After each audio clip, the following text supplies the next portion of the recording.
सर्वांना जय जिजाऊ जय शिवराय. मी सचिन हवळे पाटील सांगत होतो आरक्षण द्या, आता बसा होळीच्या बॉम्बा मारत.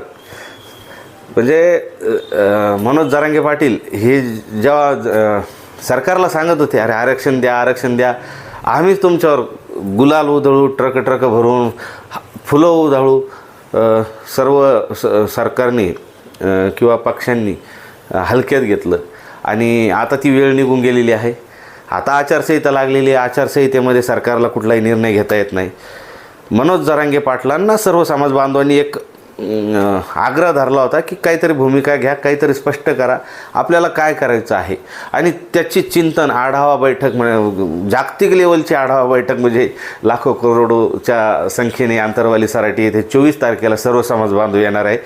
तुम्ही या, मी पण येतोय, सर्वांनी यायचं आहे, प्रत्येक घरातल्या प्रत्येकाने यायचं आहे. हा आपल्या घरचा कार्यक्रम आहे.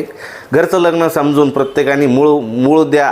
पत्रिका पाठवलेल्या आहे, पत्रिका मिळाल्या नसेल तर हीच निमंत्रण पत्रिका समजून सर्वांनी या, असं हे करायचं. प्रत्येक लग्न सराई आहे, प्रत्येक लग्नात अनाऊन्समेंट करू द्या, भोंगे चालू द्या, प्रत्येकाच्या घरी जा, कॉर्नर मिटिंग घ्या, सोशल मीडियावर असेल, सगळ्या प्लॅटफॉर्म्सवर असेल, पत्र पाठवा, काय तुम्हाला करता येईल ते करा. सर्वांनी आंतरवाली सराटी येथे 24 तारखेला यायचं आहे. तुमचं म्हणणं मांडायचं. प्रत्येकाला वाटतं माझी भूमिका मनोज जरांगे पाटलांनी ऐकली पाहिजे, नक्की ऐकणार. तेच ऐकून घेण्यासाठी, त्याच सर्व समाज बांधवांच्या भावना समजून घेण्यासाठी मनोज जरांगे पाटील यांनी 24 तारखेला आंतरवाली सराटी येथे बैठक लावलेलं आहे. आणि बैठक आता इथं सर्व समाज बांधवांना आल्यानंतर प्रत्येकाला बोलणं त्यांना शक्य होणार नाही.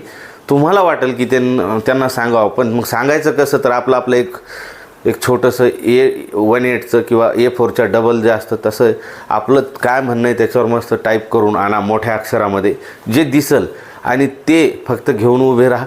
म्हणजे त्या लाखो लोकांमध्ये आपल्याला कळेल की कोणाची काय भूमिका आहे.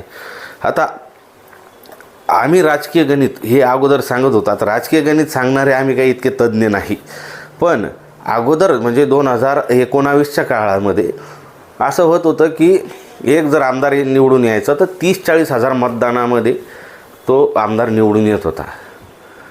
आणि खासदार जे आहे तर 4 लाखापर्यंत. आता हे पक्षांच्या वाटण्या झाल्या, पक्ष फुटलेले आहे, त्यामुळं मतदानाचा टक्का हा कमी झालेला आहे.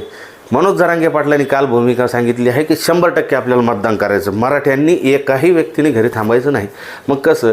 तर आपले जे मोर्चे झाले, मनोज जरांगे पाटलांच्या सभा झाल्या, ह्या तालुक्याला लाखाच्या झाल्या आणि जिल्ह्याला म्हणजे 5-5, 10-10 लाखाच्या झाल्या. तालुक्याला 1 लाख पब्लिक कमीत कमी असायची आणि जिल्ह्याला 4 ते 5 लाख पब्लिक असायची. अशा ह्या सभा झाल्या.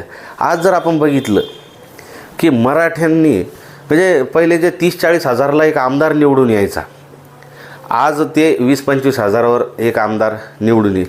जर मराठ्यांनी मनात आणलं तर सर्वच्या सर्व म्हणजे तालुक्यात आपले 1 लाख, आपण 50,000 समाज बांधव धरले, 50,000 मराठ्यांनी जर एक शिक्का मतदान केलं तर सर्व सीट आपले निघू शकतात. हे राजकीय गणित आहे. आम्हाला काही त्याच्याशी घेणं देणं, राजकीय महत्त्वाकांक्षा आम्हाला नाही. जिल्ह्याला 4-4, 5-5 लाख आमचे समाज बांधव होते, 2 लाखाला आता खासदार निवडून येईल. जर मनोज जरांगे पाटलांनी मनात आणलं तर सरकार महाराष्ट्रातलं असेल किंवा हे जे 48 खासदार आहे हे सर्व बनवू शकते. आणि अजूनही विनंती करण्यात येते, आम्हाला राजकीय महत्त्वाकांक्षा नाही. मनोज जरांगे पाटलाचं ते म्हणणं आहे नेहमी की आम्हाला राजकीय महत्त्वाकांक्षा नाही, आरक्षणावर तुम्ही बोला, आरक्षण द्या, आम्ही राजकारणात येणार नाही, आम्हाला राजकीय महत्त्वाकांक्षा नाही.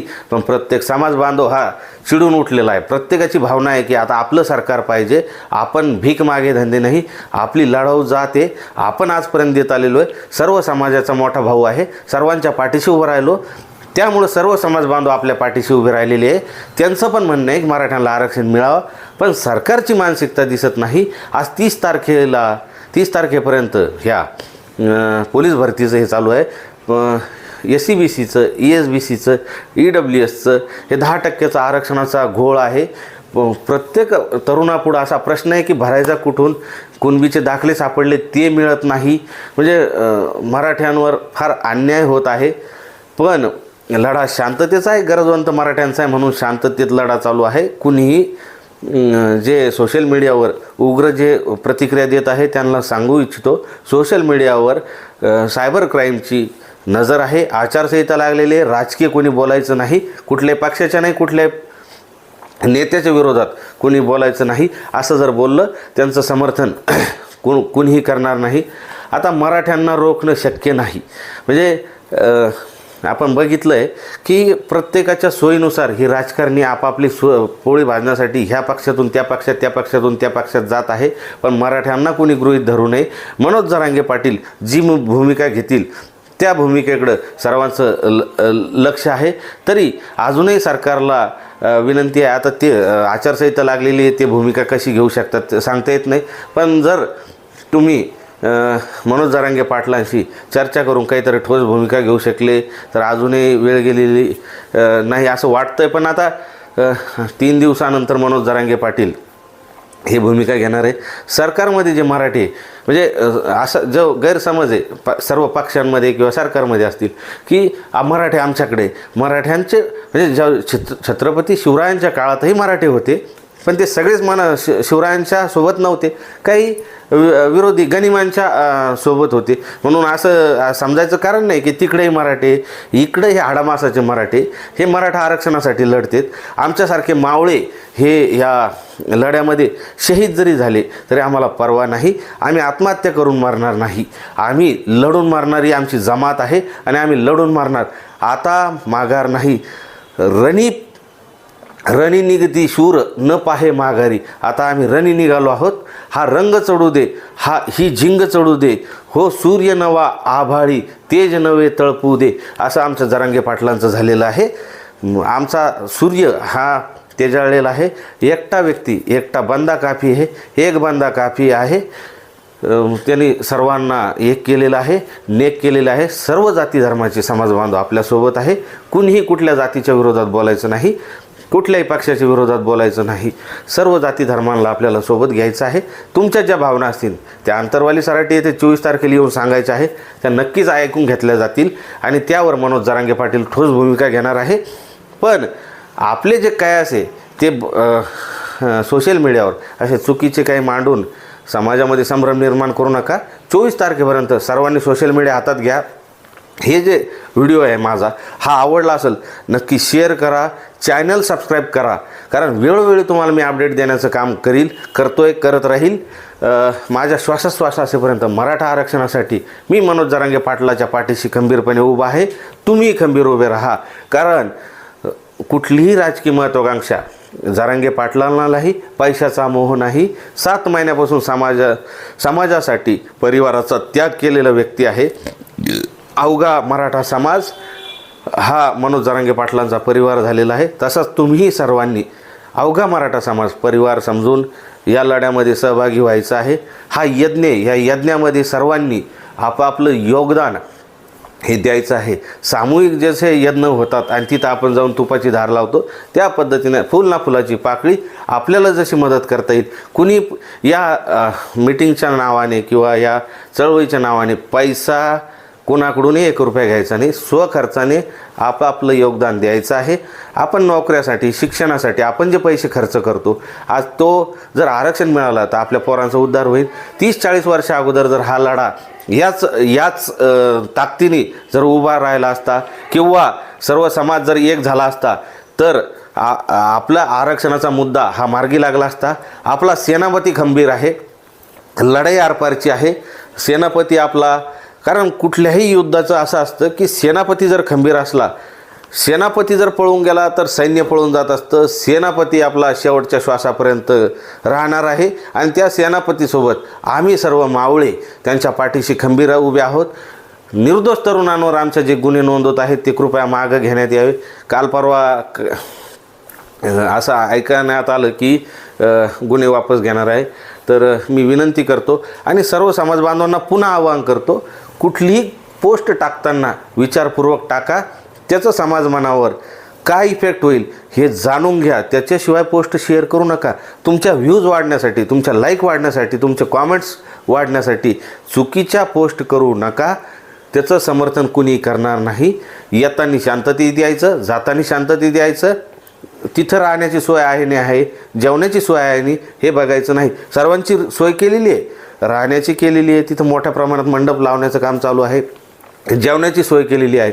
पण कुठलीही तमा न बाळगता पंढरीच्या पांडुरंगाला आपण जसं दिंडीत जातो त्या पद्धतीने यायचं आहे. आपली होणारी अजून एक 900 एकरमध्ये आपली जाहीर सभा होईल. जी भूमिका 24 तारखेला ठरेल त्यानंतर एक 900 एकरमध्ये आपली सभा होईल आणि 2-2.5 हजार एकरची पार्किंगचं नियोजन राहील. कारण आंतरवाली सराटी येथे 14 ऑक्टोबरला जी सभा झाली ती सभा 2 वेळा झाली. 2 सभा झाल्या, ज्याला माहीत नसून त्यांना सांगतो. आणि 30-30, 40-40 किलोमीटरपर्यंत लोकांच्या रांगा होत्या, गाड्या पोहोचू शकल्या नाही, लोक वापस जायला लागले. त्यामुळं मोठ्या प्रमाणात मैदान घेण्यात आलेलं आहे. आणि त्या मीटिंगसाठी, त्या सभेसाठी 14 ऑक्टोबरच्या हे फक्त मराठवाड्यातलेच काही जिल्ह्यातले समाज बांधव आले होते, महाराष्ट्रातले आले नव्हते. पण आता होणाऱ्या 900 एकरच्या सभेसाठी अवघ्या महाराष्ट्रातून नाही अवघ्या भारत देशातून मराठा समाज एकवटणार आहे. आणि आता सर्व रंग, सर्व जाती धर्माचे झेंडे, सर्व रंग एक होऊन काहीतरी नेक कामाचा हे आपल्याला भूमिका मनोज जरांगे पाटील सांगणार आहे. ती ऐकण्यासाठी सर्वांनी यायचं आहे. काय होईल म्हणजे 10-10, 5-5 फॉर्म प्रत्येक गावातून भरल्या जातील, एक उमेदवार राहील का 3री-4थी आघाडी होईल का तटस्थ राहायचं, ही भूमिका मनोज जरांगे पाटील जाहीर करणार आहे. आणि सर्वांनी त्यांची भूमिका हा आदेश समजून सर्वांनी हे करायचं आहे. कारण तो व्यक्ती आपल्यासाठी लढतोय, आपल्या लेकरा बाळांसाठी लढतोय. आणि आपणही जसं मराठवाड्याचा मुक्तीसंग्राम झाला किंवा जे लोक या चळवळीमध्ये जुन्या याच्यात जे लढले त्यांना स्वातंत्र्य सैनिक वगैरे म्हणलं जातं, किंवा जे शिवरायांच्या काळात जे लढले त्यांना शूर सरदार, मावळे असे उपमा दिल्या जात होत्या, तसंच आज वेळ आलेली आहे. सर्वांनी मावळे बनून सर्वांनी पाठीशी खंबीरपणे उभे राहा. आम्ही तर छातीचा कोट करून मनोज जरांगे पाटलाच्या पाठीशी उभे आहे. आणि आम्हाला नक्कीच खात्री आहे सर्व समाज बांधव हे घरचं काम समजून सर्व येतील. सर्वांना निमंत्रण पत्रिका पाठवलेल्या आहेत, पुन्हा एकदा सांगतो. त्या पोहोचल्या नसतील तर हा जो व्हिडिओ आहे, हा व्हिडिओ हे तुमचं निमंत्रण समजून यायचं आहे. हे कुठलं पायघड्या टाकण्याचं किंवा लग्नाचं काम नाही, हे कुणाला रुसवे फुगवे बनवण्याचं काम नाही, हे समाजासाठी आहे. तिथं आल्यानंतर कोणी मान अपमान समजायचा नाही.